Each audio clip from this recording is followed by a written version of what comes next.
Welcome to Vedika filmy sports. Sunrisers Hyderabad IPL 2025లో విజయం కోసం తహతహలాడుతున్నట్లు కనిపిస్తోంది. సీజన్ ను ఘోరంగా ప్రారంభించిన జట్టు 7 మ్యాచ్ల్లో 5 మ్యాచ్లు ఓడిపోయింది. ఆ తర్వాత ప్లే ఆఫ్స్ కు చేరుకోవడం వారికి కష్టమైంది. అయితే హైదరాబాద్ జట్టు తదుపరి మ్యాచ్ బుధవారం ఏప్రిల్ 23న రాజీవ్ గాంధీ అంతర్జాతీయ స్టేడియంలో ముంబై ఇండియన్స్ తో జరగనుంది. దీనికోసం ఆరెంజ్ ఆర్మీ తీవ్రంగా శ్రమిస్తోంది. కెప్టెన్ కమిన్స్ జట్టు ఈ మ్యాచ్ లో కీలక అడుగు వేసేందుకు సిద్ధమైంది. ముంబైతో బరిలోకి దిగే హైదరాబాద్ ప్లేయింగ్ 11 నుంచి చాలా మంది ఆటగాళ్లు మొండి చేయి చూపించినట్లు తెలుస్తోంది. ముంబై ఇండియన్స్ తో జరిగే మ్యాచ్ లో సన్ రైజర్స్ హైదరాబాద్ యువ లెగ్ స్పిన్నర్ జిషన్ అన్సరీని బయటికి పంపిస్తున్నట్లు తెలుస్తోంది. ఈ సీజన్ లో అన్సరీ 5 మ్యాచ్ల్లో 44 సగటుతో పరుగులు ఇచ్చి 9.69 పేలవమైన ఎకానమీతో రాణించాడు. ఈ కాలంలో కేవలం 4 వికెట్లు మాత్రమే తీసుకున్నాడు. ముంబై ఇండియన్స్ తో జరిగే మ్యాచ్ లో కెప్టెన్ కమిన్స్ జిషన్ అన్సరీ స్థానంలో రాహుల్ చాహర్ కు అవకాశం ఇవ్వచ్చు. ముంబై ఇండియన్స్ నుంచి సన్ రైజర్స్ హైదరాబాద్ చేరిన ఇషాన్ కిషన్ రాజస్థాన్ రాయల్స్ తో జరిగిన తొలి మ్యాచ్ లోనే అద్భుతమైన సెంచరీతో సీజన్ ను ప్రారంభించాడు. కానీ తర్వాతి 6 ఇన్నింగ్స్ లో ఇషాన్ కిషన్ ఒక్కసారి మాత్రమే 2 అంకెల మార్క్ దాటడంతో విజయం సాధించాడు.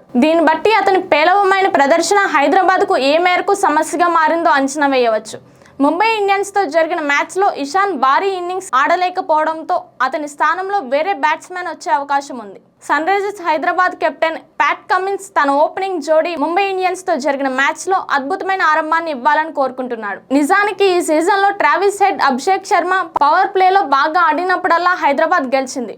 ఈ సీజన్లో హైదరాబాద్ 2 సార్లు పవర్ ప్లేలో 65 కంటే ఎక్కువ పరుగులు చేసింది. 2 సార్లు విజయం సాధించింది. రాజస్థాన్ తో జరిగిన పవర్ ప్లేలో హైదరాబాద్ జట్టు 94 పరుగులు చేసింది. పవర్ ప్లేలో పంజాబ్ కింగ్స్ 83 స్కోర్ చేసి విజయం సాధించింది. పవర్ ప్లేలో 65 కంటే తక్కువ పరుగులు చేసిన తర్వాత వారు 5 మ్యాచ్ల్లో ఓడిపోయారు. ఇలాంటి మరిన్ని అప్డేట్స్ కోసం మన వేదిక ఫిల్మీ స్పోర్ట్స్ ని సబ్స్క్రైబ్ చేసుకోండి. Signing off రోస్లేన్.